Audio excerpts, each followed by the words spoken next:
Good morning mga ka-travel. Kain tayo ng mga manok.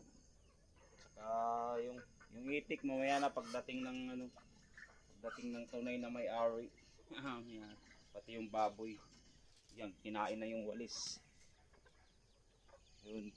Ito muna mga ka-travel, mga isda. Halo-halo tong isda dito, may mga yan, pero marami diyan tilapia.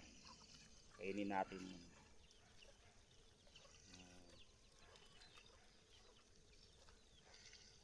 Dami, yung mga pula. Yung mga tilapia din yan dyan mga travel. Yan, paki-like and share mga ka-travel sa mga video ginagawa natin. Tungkol dito sa bukid-bukid. Malaki na yung mga mais ko. Mais, kaso yung iba namatay. Inaapakan nito ay, yung laki nito eh. Oh. Tipik. Mang-upa ka pa. Yun. Paki-like and share, paki-subscribe ako sa aking YouTube channel mga travel, RJ Travel Vlog. Ang mga video natin ginagawa dito sa bukid, sa uma-uma ni ate ko. Yan.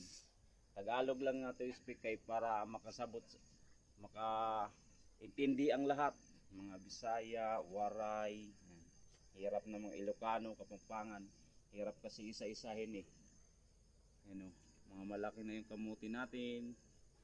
Yun okay, inaano na ng mga manok.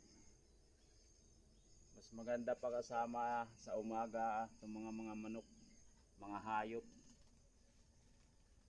kaysa doon lang tayo sa baryo magtunganga. Yun, paki-like and share, sabayan natin sila. Magkakapi din ako. Yan. Kapi. Kapi tayo mga travel.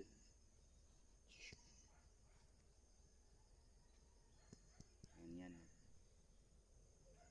Paki-like and share ang mga video ginagawa ko. Subscribe RJ Travel Vlog. Thank you and God bless sa lahat. At saka shout out nga pala kay Berhil Villegas, mga Villegas family dyan, mga Cuesta, Grana, Grabador, mga